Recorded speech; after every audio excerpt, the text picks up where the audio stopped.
Everyone, हमने chapter 4 start किया हुआ है, सॉर्टिंग मटेरियल्स इनटू ग्रुप्स। हमने मैटर्स हम क्या है प्रॉपर्टीज़ पढ़ रहे हैं कि किस बेस पे जो है क्लासीफाई कर सकते हैं मटेरियल्स को। तो हमने 2 पढ़ ली थी।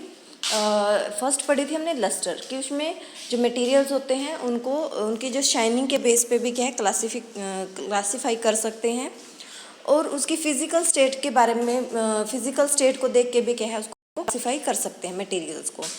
तो मैटर की 3 स्टेट पड़ी थी, कौन कौन सी थी? सॉलिड, लिक्विड और गैस। अब हम इनके बारे में पढ़ते हैं कि जो डिफरेंस होता है वो मेन डिफरेंस क्या होता है, क्योंकि मैटर को पढ़ने से पहले आपको उसकी स्टेट के बारे में पता होना चाहिए कि स्टेट कौन कौन सी होती है और उनकी प्रॉपर्टीज़ क्या क्या होती हैं। किस जो प्रॉपर्टीज़ होती हैं जो इसकी मैटर की, वो क्या क्या कैरी करती हैं, और जैसे सॉलिड, लिक्विड, गैस ये होते क्या हैं, ठीक है, इनके बारे में पढ़ते हैं। सबसे पहले क्या है सॉलिड। सॉलिड क्या है? Definite shape and volume. कि उसकी क्या होती है? डेफिनाइट शेप, मतलब एक शेप होएगी और एक ही वॉल्यूम होएगी। जैसे मैं आपको बता देती हूँ, जैसे एक पत्थर है, ये पत्थर है, ठीक है। इसमें क्या ये क्या है, इसकी शेप को हम सिर्फ तब तो कर सकते हैं चेंज जब हम इसको एक्सटर्नल फोर्स लगाएंगे, लेकिन इसकी शेप क्या है ऐसे ही रहेगी, मतलब जब तक हम इसको हम खुद इस पर कोई हथौड़ी वगैरह से मार के उसके ऊपर एक्सटर्नल जो भी फोर्स ना डाल दें, ठीक है, तब तक इसकी शेप कैसी है? डेफिनाइट है, मतलब फिक्स है इसकी स्टेज। और इसका वॉल्यूम भी इतना ही है, मतलब ये इतना ही स्थान गिरता है, अंदर से जितना भी स्थान गिरेगा ना ये चीज़, जैसे ये इसका वॉल्यूम हो गया, ठीक है, इसको पूरा कवर करके ये क्या हो गया? इसका वॉल्यूम हो गया, ठीक है।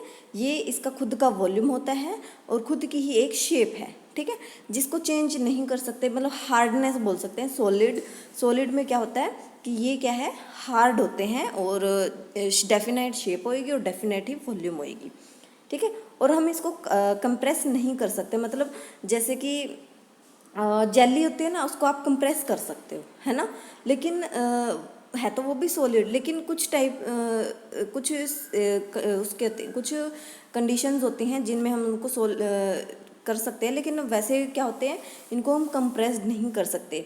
जैसे सॉलिड में क्या होगी? टेबल भी आ गई, है ना, चेयर्स आ गई, आपके क्लासेस में बेंचेस होते हैं, बेंचेस आ गए, बोर्ड आ गया, है ना, हम इनको कंप्रेस नहीं कर सकते। चौक आ गया, ये सारे क्या है? नॉट कंप्रेसिबल है, जिनको हम कंप्रेस नहीं कर सकते, कि ये अपनी शेप जैसी है इनकी वैसे ही रहेगी। हम इस पर चाहे कितना भी प्रेशर लगा दें, ये अपनी उसी शेप में रहेगा। अब आप ये देखो कि पत्थर के ऊपर आपने आप मुट्ठी भींच लो तो उसकी शेप तो वैसी ही रहेगी ना, तो उसमें कंप्रेशन नहीं आएगा ना, तो इसकी वजह से क्या है, इसको कंप्रेस नहीं कर सकते। और पार्टिकल्स होते हैं वो क्लोजली पैक्ड होते हैं। जैसे मान लिया कि ये वो है, पत्थर का टुकड़ा है, इसमें क्या होते हैं? पार्टिकल्स बहुत क्लोजली, जैसे ये पार्टिकल्स है काफ़ी सारे, ठीक है, इतना सा ले लेते हैं, ये देखो, इसमें जैसे काफ़ी सारे पार्टिकल्स हैं, ये सारे क्या है? पार्टिकल्स हैं। इनमें इतना सा भी स्पेस नहीं होता कि ये किसी और को भी एडजस्ट कर ले इसके अंदर। ये बहुत मतलब बिल्कुल क्लोजली पैक होते हैं, ये पार्टिकल्स, छोटे छोटे पार्टिकल्स होते हैं, ये बिल्कुल आपस में इतने टाइटली क्लोज होते हैं, इतने क्लोज होते हैं पैक में, तो उसकी वजह से क्या है, अदर पार्टिकल्स इसके अंदर एंटर नहीं कर सकता। अब आप देखोगे पत्थर को आपने पानी में डुबो दिया तो पत्थर ऊपर से गीला होएगा, ना कि अंदर से फोड़ के देखोगे ना तो वैसा का वैसा ही रहेगा, उसके अंदर कोई भी पार्टिकल्स, जो बाहर का पार्टिकल्स होएगा वो एंटर नहीं कर सकता। सॉलिड की ये प्रॉपर्टीज़ हो गई। सॉलिड में क्या क्या होता है ये पता चल गया, डेफिनेट शेप और वॉल्यूम होएगी, उसको कंप्रेस नहीं कर सकते, और पार्टिकल्स जो होंगे वो क्या होंगे? क्लोजली पैक्ड होंगे, ठीक है। लिक्विड के बारे में पढ़ते हैं। लिक्विड मतलब कि तरल पदार्थ कोई भी, इसमें क्या होती है? डेफिनाइट वॉल्यूम होती है, मतलब एक वॉल्यूम तो होएगी। जैसे एक पानी का गिलास है, पानी का तो एक वॉल्यूम है ही कि वो अपना जितना भी स्पेस ऑक्यूपाई कर रहा है खुद का, वो क्या होता है? उसका वॉल्यूम होता है, बट नो डेफिनाइट शेप, उसकी शेप नहीं होती। अब लिक्विड है, उसकी शेप होती है कोई, आप जैसे भी बर्तन में डालोगे वह वैसे ही शेप ले लेगा। जैसे आपने गोल में डाला तो वो गोल हो गया, ठीक है, जैसे किसी कटोरी में डाला तो वो कटोरी की शेप का हो गया। किसी भी चीज़ शेप के बार में रख लोगे तो वो उसकी शेप वैसी ही हो जाएगी, है ना। तो इसकी क्या है? डेफिनेट कोई शेप नहीं होती। They take the shape of container in which they are stored, वे वही जो शेप लेंगे जिसमें हम उसको कंटेनर में रखेंगे। जैसे बोतल में डाले तो वो बोतल की शेप होगी, ग्लास में डाला तो वो ग्लास में हो गया। मिल्क भी क्या है, लिक्विड है, उसको किसी भी बर्तन में डालोगे तो वैसे की वैसी ही शेप आ जाएगी जैसे हम उसको देना चाहेंगे। ठीक है। और इनको क्या है, हम कंप्रेस्ड थोड़े से एक्सटेंट तक ही कंप्रेस कर सकते हैं। वाटर को भी जैसे बोतल में डाल दिया, बोतल में थोड़ा बहुत कंप्रेस तो कर ही सकते हैं ना, तो थोड़ा बहुत कुछ कंप्रेस कर सकते हैं बिल्कुल स्मॉल एक्सटेंट में। और इसमें क्या होता है, particle not closely packed as in solid. जैसे सॉलिड में क्या होता है कि पार्टिकल्स जो होते हैं वो बहुत क्लोजली पैक्ड होते हैं, लेकिन वाटर क्या है उसके अंदर हम और भी मॉलिक्यूल्स ऐड कर सकते हैं, है ना। इसमें ऐसा कुछ नहीं होता कि भी पार्टिकल्स जो है क्लोजली पैक्ड हो। जैसे सॉलिड में तो बिल्कुल ही ऐसे था, बिल्कुल ही हार्डनेस। और जैसे ये लिक्विड ले लिया, इसमें क्या होते हैं, पार्टिकल्स होते तो क्लोजली है लेकिन इतने नहीं जितने सॉलिड में। इसमें अगर हम और पानी डालेंगे तो ये एडजस्ट हो जाएगा इसके अंदर। ठीक है। तो ये क्या इसमें लूज ज़्यादा भी मतलब थोड़े से क्लोजली पैक नहीं होते। गैसेस क्या होती है, गैस आपने देखी होगी, जैसे इसकी क्या होती है, डेफिनाइट शेप एंड वॉल्यूम। इसकी क्या होती है, नो डेफिनाइट शेप, इसकी कोई भी शेप नहीं होती और ना ही ये कोई वॉल्यूम ऑक्यूपाई करते। जैसे लिक्विड होता है, लिक्विड का पानी देखोगे, पानी का खुद का एक अंदर से वॉल्यूम होता है ना। और गैस में क्या होता है, गैस का कोई भी वॉल्यूम नहीं होता, ना ही कोई शेप होती। ठीक है। और गैस में आपने देखा भी होगा काफ़ी सारी होती है। जैसे आपने पानी का बर्तन उबालना रख दिया तो उसमें से क्या है, थोड़ी देर में पानी की भाप से बननी शुरू हो जाएगी, वो भी एक गैस ही होती है। जैसे ये देखो, ये क्या होता है, हाई कंप्रेसिबल, बहुत ज़्यादा कंप्रेसिबल है। पार्टिकल्स आर लूजली पैक्ड, इसमें जो पार्टिकल्स होते हैं वो बहुत लूजली पैक होते हैं, कोई इधर है कोई इधर है कोई इधर, मतलब उनकी पता ही नहीं है कि भी कौन सा पार्टिकल कहाँ पे है। ठीक है।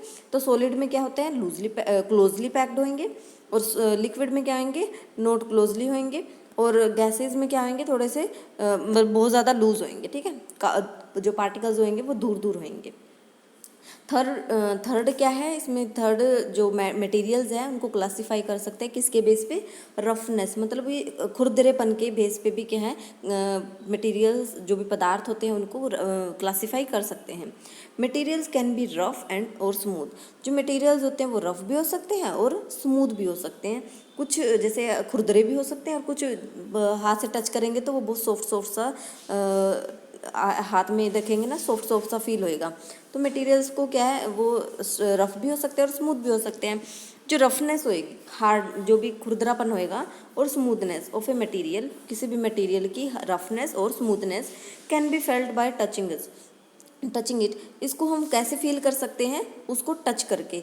अगर कोई चीज़ को हमने टच किया, अगर वो उसमें से खुरदरापन सा फील हो रहा है ना, तो वो क्या है, रफनेस है। अगर किसी भी चीज़ को टच करने से आपको बिल्कुल सॉफ्ट सॉफ्ट सा फील हो रहा है तो वो क्या है, स्मूथनेस है। जैसे एग्जांपल, सैंड पेपर को आपने देखा होगा ना, रेग मार्क बोलते हैं जिसको, वो सैंड पेपर ही होता है। उसमें क्या, उसको हाथ से रब करके देखो कि खुरदरा खुरदरा सा लगेगा, वो क्या, रफ सरफेस है।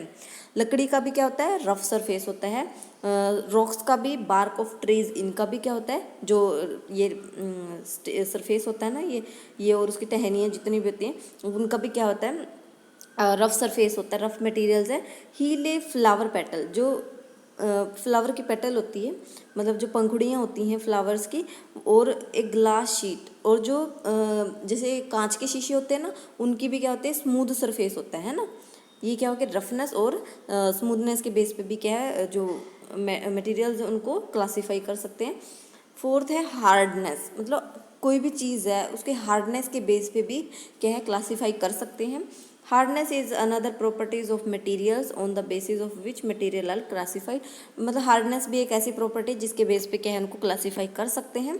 The ability of material being stretch is known it's hardness, मतलब स्क्रैच डाल ले कोई भी चीज़ है। मान लिया मैंने एक ग्लास की शीट ले ली और उसके ऊपर से मैंने एक रेग मार्क फेर दिया इसके ऊपर। ग्लास की शीट है ये, कांच का टुकड़ा ये, इस पे क्या है, रेग मार्क फेर दिया। तो रेग मार्क फेरने से क्या होएगा, ये इसका सरफेस भी क्या होएगा, खुरदरापन सा हो जाएगा, है ना। और क्या होएगा, स्क्रैच आ जाएंगे इसके ऊपर, क्या है, स्क्रैच आ जाएंगे। मतलब कि क्या है, हमने हार्ड चीज़ यहाँ से पता चलती है कि अगर स्क्रैच पड़ रहे हैं ना तो वो क्या है, हार्ड है। Remember hardness is a comparative property, जो हार्डनेस है वो एक कंपैरेटिव प्रॉपर्टी है। When the surface of two different materials जब जो सरफेस है दो अलग अलग जो मटेरियल्स होंगे रब्ड अगेंस्ट ईच अदर, एक ले लिया स्मूथ सरफेस और एक ले लिया हार्ड सरफेस, तो उन दोनों को अगर आपस में रब करेंगे तो surface which scratch is set to be hard. मान लिया ये हार्ड सरफेस है, इसके ऊपर मैंने कोई भी मान लिया ये सॉफ्ट सरफेस है और इसके ऊपर जैसे मोम मोम का कोई वो ले, ये मोम का वो है ना, जैसे आपकी पेंसिल होती है मोम वाले कलर होते हैं, उसके ऊपर अगर ये कील रगड़ेंगे तो ये क्या हो जाएगा, निकलने लग जाएगा ना, इसके ऊपर स्क्रैच आने शुरू हो जाएंगे। तो इसका मतलब क्या है, जो जिससे हम रब कर रहे हैं वो क्या होएगी, हार्ड सरफेस होएगा, ठीक है। Conversely the surface which gets scratched is said to be soft, और जिस सरफेस पे स्क्रैच आए हैं वो क्या होएगा, सॉफ्ट होएगा, और as compare to scratching surface, और मतलब कहने का मतलब यही है कि जिस भी सरफेस पे जैसे ये सॉफ्टनेस सरफेस पे कोई हार्डनेस जैसे रब करेंगे तो उस पे क्या है, स्क्रैच आने शुरू हो जाएंगे, और जिस पे फेरा है वो क्या हो जाएगा, स्क्रैच आए वो क्या हो जाएगा, सॉफ्ट, और जिससे फेरा है वो क्या हो जाएगा, हार्ड। ठीक है, बाकी हम कल पढ़ेंगे।